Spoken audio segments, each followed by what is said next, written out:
everybody. I'm Wesley Craig and I'm an expert human PINCO practitioner and a flow state coach. Does anyone know what flow state is? No, not one person. Have you ever heard of the term flow state? No? Okay, so what about, have you ever been in a situation where you're having a conversation or you're working on something where time just dissolves and you're like so immersed in what you're doing that it seems like, say you've been in a conversation, you're all nodding now, see what I mean? So you've all would have experienced flow state at some point. It's a point that your brain craves basically, and it's like ultimate optimization of your cognitive functions. And what it does is it allows you to combine the three things that everybody looks for in life, and that is happiness, success and freedom. So some people will say to you, oh, I just want to be happy. But really, they want some success and a bit of freedom. You get some people who are really successful, but they're just unhappy and got no time to themselves and stuff like that. Flow state is something that you can sort of like dip in and out of. You can do it when you're driving, where your subconscious takes over. You ever done that where you're doing a journey and you forget a big chunk of it? Well, basically, this flow state, like I said, is what your brain craves, and it just makes life in general so much less stressful, effortless, and abundant by being in your flow state. To get into your flow state, there's certain triggers that there's a lot of research done on how to get into flow state, but the one key fundamental part of getting into flow state is self-awareness. So if you look at any personal development, any coaching or anything like that that's available to us, what they're trying to do is uncover your true being, show you your strengths and your weaknesses and try and fine-tune you into being the best version of yourself. Well, there's lots of different ways to become self-aware, obviously through experience. You might be into astrology, there's enneagrams, personality tests and stuff like that. Well, the human PIN code is, how do I put it, it's the most powerful, accurate, in-depth self-analysis tool you will come across. And what it does is it gives you your human blueprint. I call it a PIN code because I'll put it into a separate system, but yeah, either your blueprint or your PIN code, it comes up with your habitual imprinted traits that are unconscious, not accessible from the conscious mind. They're where your beliefs and your desires reside from when you're an early age, and it's the way we perceive, process and project.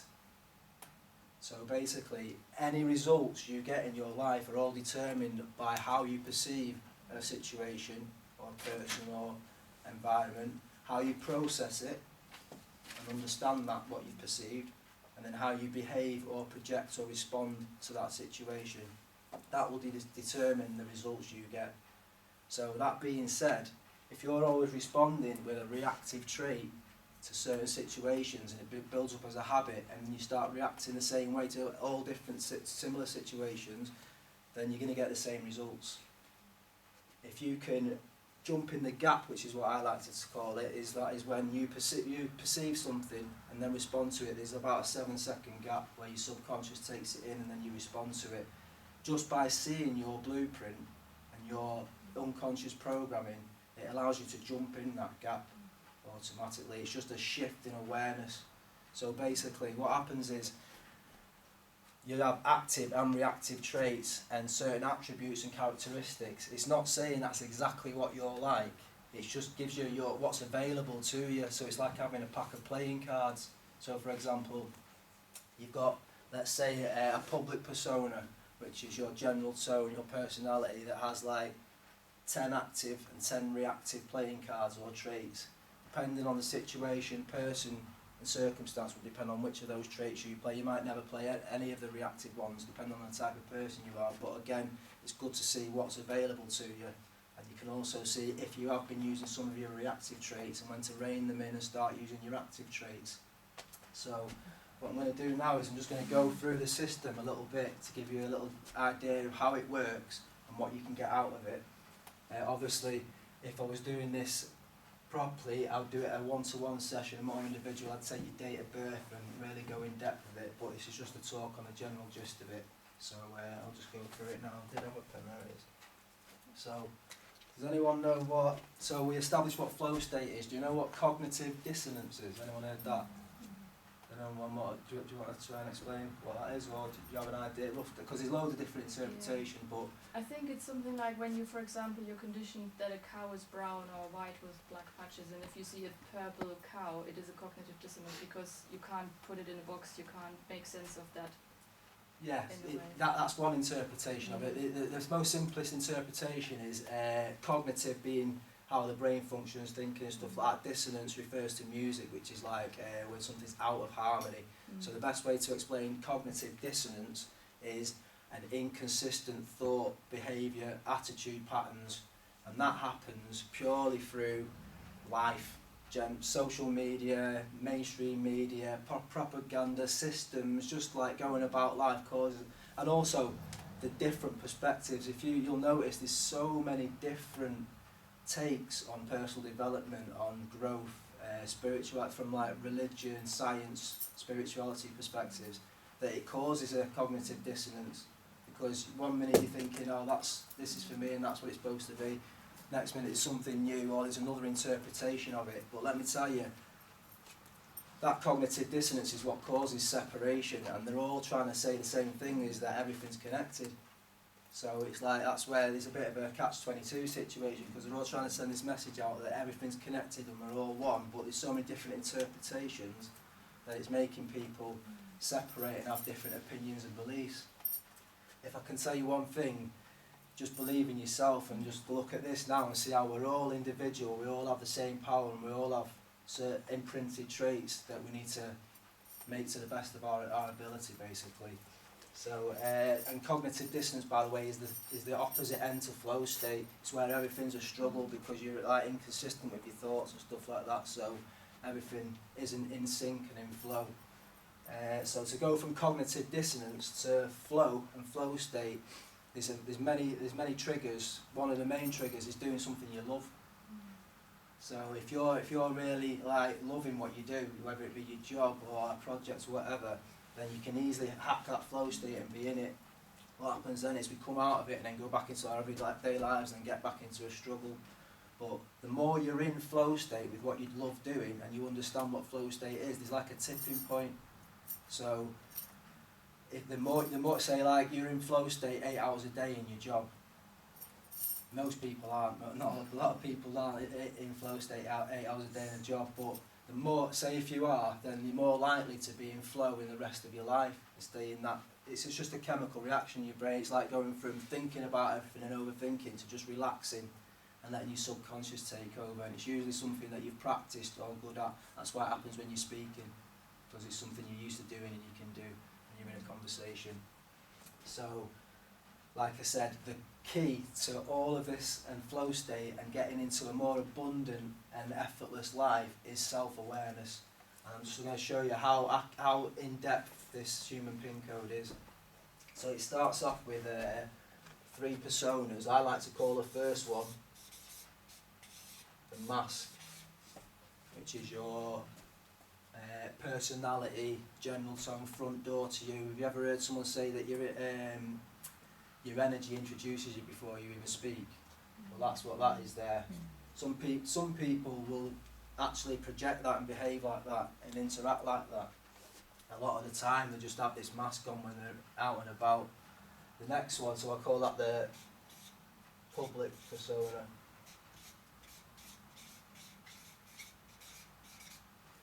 After the mask, you've got, I call this the inner self.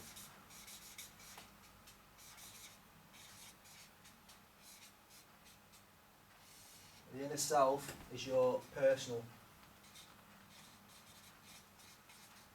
persona. So the difference between these two is, this is what you put, the mask you put on when you go out and about your day. This one here is how you would describe yourself a bit more, and when that mask drops, what your friends and family see, and you're more comfortable. After that, we have what's called your inner child, which is your private persona.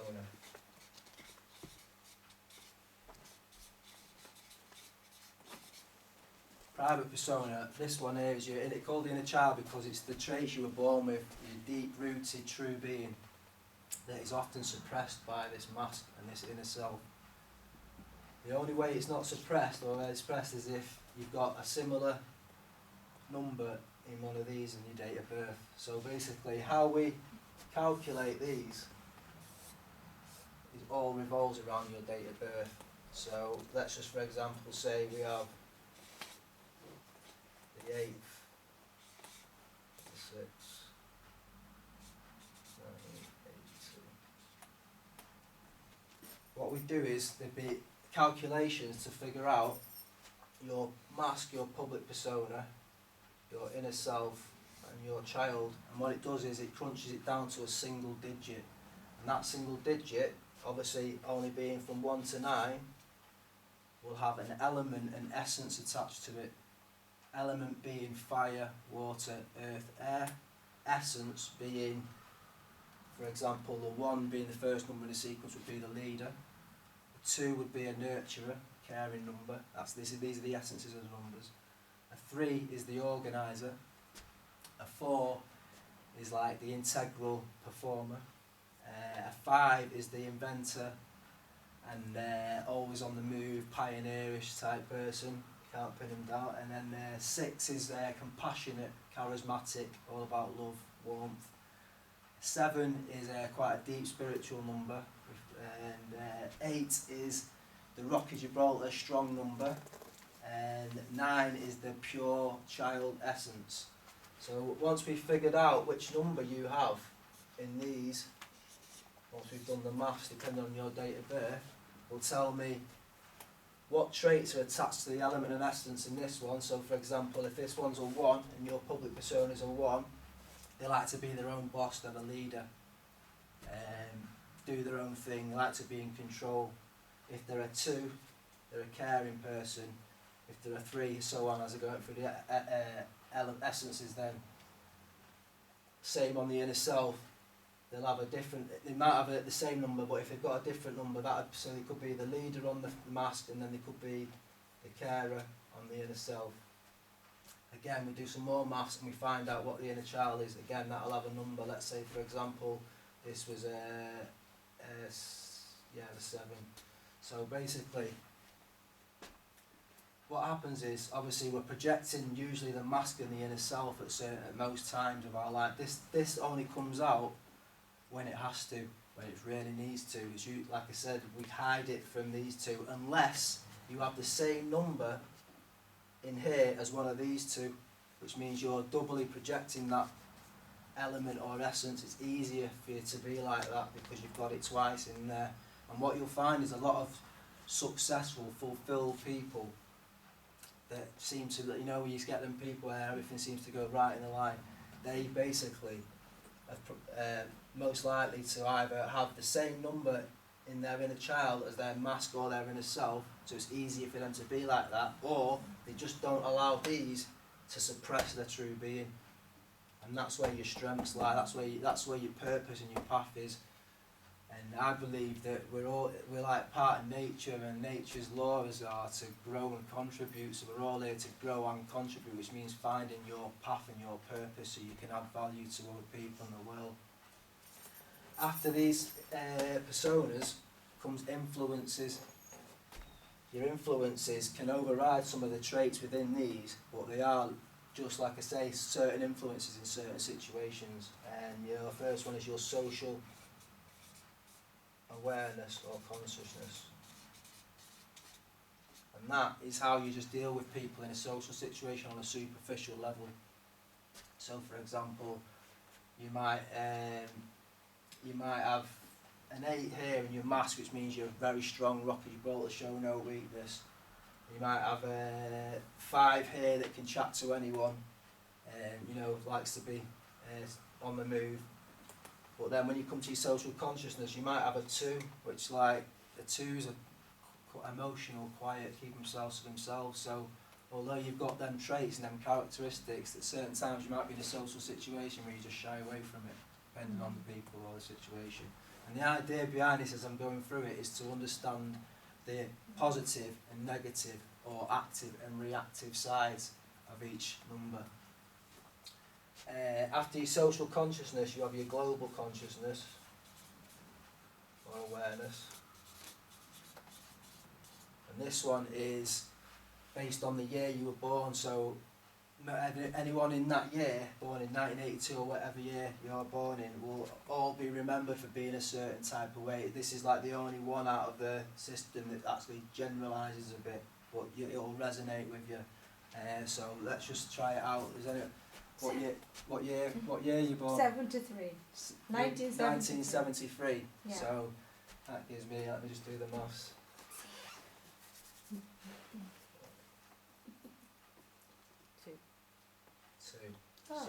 Two. Oh. So people born in 1973, which is, say I was born 1982, which would make me a 2 as well, but it's all crunching down on numbers. People in that, people born with it all in a global consciousness of a 2 will be remembered for being the caring, because 2 is the caring, nurturing one. Thank you. So yeah, there you go. After your global consciousness, comes something called your life cycle. Now your life cycle is like your is basically what comes along your journey, on your path, where you deal with change and things that happen whilst you're on your journey in life and whatever you're going across. And your life cycle, for example, let's say it's an 8. An 8's that, remember, that hard working Rocky Gibraltar type number, which means in your life cycle you're going to have to start taking responsibility, and things are going to be there to make you work hard at it, basically. If it was a 2, it means you've got again, it's a caring number, so it means you've got you're going to have to care about things along the way, and so on. I did have a PowerPoint which isn't working, which had the exact elements and essences for each number as you go through, but I can go through them again in a minute. After the life cycle, you've got your lesson in life. And your lesson is literally the traits that you should be working on, or the attributes you should be working on. So, for example, if your lesson is a 6, 6 is all about love, compassion, relationships, family. Most likely, if you've got a 6 in your lesson, it means you've got to learn to balance family values, and learn to be balance like your work life with your love life, basically. After your lesson comes your sense of spirit.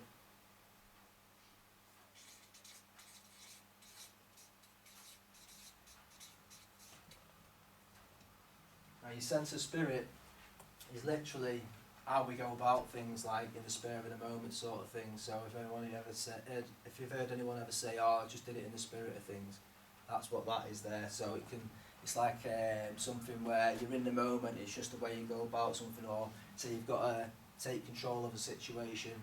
That's how you'll deal with it in the moment, and it can sometimes override these traits within here. So again, for example, if your sense of spirit is a 1, it means you like to have everything under control.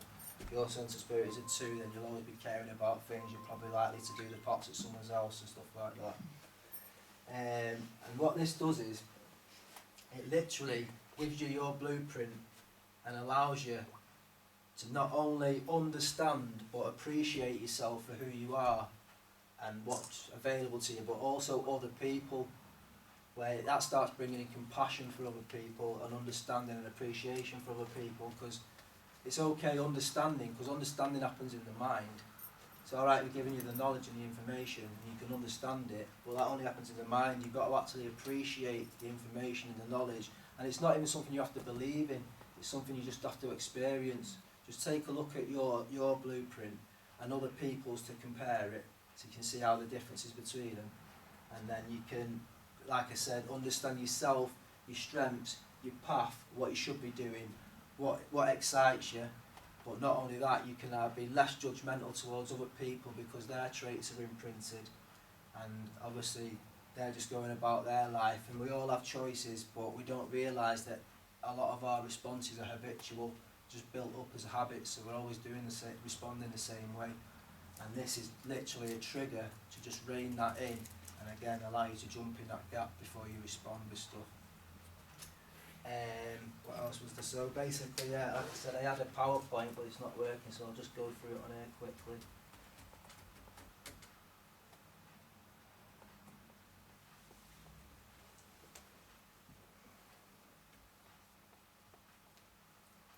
Anybody got any questions? How do you work out the pin code? Come to us. Yeah, that's it. So it's like, there is an app available on the back of them cards there, so you can get a short snapshot of it. But this is like years of work, so it's like it takes a while to understand it. So that's why we do a lot of one-to-one consultations. I'm now starting to do small group workshops and stuff like that, where we can get, you know, a few people's date of birth. But on this scale, obviously, I couldn't go through and do everyone's date of birth. But if you did want a small snapshot, there is an app available on the It's card. a free app as well. It kind of just gives you like in a little paragraph of basics, but it's not the in-depth side. It's quite a handy tool, especially when you're watching people, because 9 times out of 10 people don't understand who they are really, or that they're doing something that's in the subconscious of their traits. And if you watch them, you will see it, even though they don't recognise it themselves. You will see what that pin code is actually saying about them. You will see it there just by reading the paragraph of what it says about that person. So, I'm just going to go through my PowerPoint. Unfortunately, I can't have it up here. But basically, there's aims and objectives of all this. And the aim is, again, is pure, not only self-awareness, but awareness of others, which can bring about more compassion. I believe it can solve a lot of society's problems these days, because people are so judgmental and disagree with other people's opinions and beliefs and stuff like that. But this is something that I believe can help us be less judgmental and more understanding and appreciative of each other as well. And again, the second aim of it is about growth and contribution. I believe we're like nature. While we're here, we need to grow and contribute. The third one is positive results. Like I said, if you're reacting in a certain way and getting negative results, you need to start changing your habitual response and for a more positive response, and that will start giving you more positive results. Communication. Now, I believe, again, it's a great way to communicate. Even like it could be either an icebreaker where you're trying to meet someone new, get to know their imprinted traits, what they're like. I'm trying to take it into the dating industry, by the way. Also, like again, communication in business and stuff like that. So going into businesses or workplaces where people can understand each other a bit more and have a bit more harmony in a team or group situation. And also allows you to communicate and express yourself a lot easier to other people. Next is balance and harmony. The fundamental part of this is really trying to figure out how you can have more balance within your life and figure out where you're spreading your energy. So if you're spreading your energy all in one area and your lesson in life is, like I said, a 6, and you need to balance it out and put it into family values, it's just another awareness step. And then the final aim and objective is something that I've been working on more recently, and that's the flow state stuff we were talking about before. I've managed to hack my own flow state using this stuff, I believe that if I can do it for myself, then the system I've put in place can help other people do that as well. And again, it starts off with doing what you love and enjoying what you do and knowing that you're capable of doing it, basically. I'm just going to talk a little bit more on it, because I'm going to go through some triggers that they talk about, but the idea or the main concept of it is, say for example, let's have a look at this.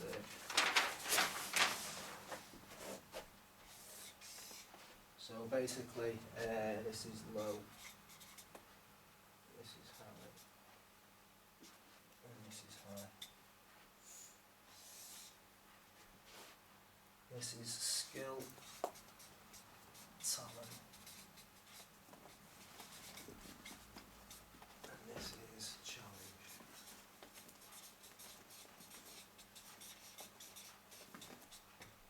So, what this is a little diagram on how flow state works. So this is like a skill to challenge ratio, basically. So let's say, for example, you're a makeup artist and you've been practicing it for years and you're really good at it, your skill level's quite high. Then to get into flow state, your challenge, say you're going to do an actual job or whatever, has to be, I think it's about 4%, but 4% of your skill level. So if you're 4% challenge, then your challenge, say you're going to do an actual job or whatever, has to be, I think it's about 4%, but 4% of your skill level. So either way, it has to just outweigh your talent or your skill for you to get into flow state, because if the challenge isn't high enough, then you're going to find it too easy or boring. And again, if the challenge is too high and your skill level's not good enough, then you're going to get stressed and anxiety and stuff like that. So the idea is to find a balance, find what you're good at, what you love doing, work at it so you get to a certain point, and then find a challenge that can keep you in that flow, which is around here. And again, I work with a lot of people that struggle to know what they're good at, or their skills, or their talents, or what they want to do, so that's what the pin code can do, can reveal that to you. So yeah, no, it's just a little bit on flow state, like I said, and again, the more you can get into that flow, the more it filters into the rest of your life. And you'd be surprised. I don't know if anyone's ever seen the film Limitless. No, have you seen the film Limitless? Yeah. Well, it's loosely based on a smart drug called modafinil, and modafinil was used by people in Silicon Valley, or like high-end businessmen. It's a bit like a caffeine injection, but it's puts you in peak cognitive performance. So in the film Limitless, it's like about a writer who's struggling to get into his flow and get his stuff writing, but he takes this drug called NZT, which is a different type of, it's just a more upgraded version of this modafinil, and he takes it, and the next thing he's in his flow, he's at peak performance, his senses are heightened, you can perform, I think it's like, the study's done at the minute, you can perform at nearly 500 times more than you would normally when you're not in flow state. Yeah, it's an unbelievable film. Like, you'll watch it, and some people are now wondering if you can get to that level, because I think they say you use about 8 to 10% of your brain, and in the film they make out that he's got full capacity of his brain, 100% of his brain. But one of the examples I like to use is like a mixed martial art fighter, or somebody who's a high performance sports athlete. The very top athletes in the world get into flow state because they've practiced it and so good at what they do. So for example, if they're in a boxing match or a fight or a MMA ring, a lot of people will try and start thinking about what they're doing and what they've practiced and what their opponent's doing and how to combat it, whereas the best in the world just let that go and let the subconscious take over. So it goes from struggle to thinking about it to just relaxing, and that chemical reaction happens in your brain. It puts you into flow state where your subconscious takes over. All your senses are heightened. You have like better peripheral vision and all sorts. And it's just that's the difference between the top athletes and the not so top athletes. So obviously there's some of the aims and objectives. How do you do that? Now, I've looked at the pin code, but the pin code is, although it's the primary and fundamental part of self-awareness and getting into this flow and having a more abundant life and stuff like that, there are other techniques, triggers and stuff that you'll need, and one of the ones is language. So, as you'll know, language is a vibrational energy, very powerful. It has a light and sound vibration. And not only do you project what you speak, but you also have an inner voice as well. And what you attach to that is very important, because that's what will manifest in your life. And the key is understanding not only how language is structured. Give you an example. How many times you say, I'm going to try and do something? No, but you might say, I'm going to try and do this, or I'm going to try and get this, or try. If you're trying to do, if you're trying to do something, if I'm trying to pick that up off there, then I'm either not, I am, or I'm not. You know what I mean? It's one or the other. So it's just, again, it's just a structure of language. You tell, I'll try to do that. You're either going to do it or you're not. Again, so it's just like things to think about. After the structure, which is linguistics, you've got the definition and meaning. You'd be surprised how many people use words and don't even know the proper meaning of it. You know what I mean? But that's like, it's so powerful, that, because they'd be using that word, or they might say it just off the cuff, but there's power behind it. And until you actually look at the real definition of it and the meaning behind it, because I know not only that, people have different versions of it. You know what I mean? So, I'd go back to the dictionary or etymology of the word, where it originates from and how it's changed over time and stuff like that. I'm big on words. I think I love it. I mean, for example, I always use the word government. If you break the word government down, govern means to control. Ment comes from the word mente, mind. So government is basically to control your mind.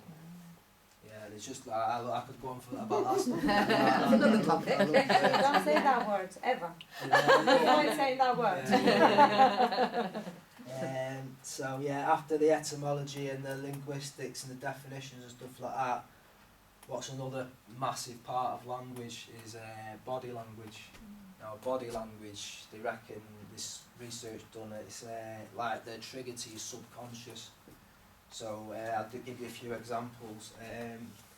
Let's say, for example, so here's one. So there was a study done on children being bullied in schools, and they found, I'm doing it now, but they found a lot of them stood with all the weight on one leg, like this, and it sends a signal to people that they've got a weakness. So basically, what they did was they did a study and tried to get a few children that had been reported bullying, and get them to stand with both feet like that, and they stopped getting bullied, just through pure body language. I agree with that. It just sends off that signal that I'm stronger than you think. Yeah, you're crossing your arms now, so you're not getting to my solar plexus.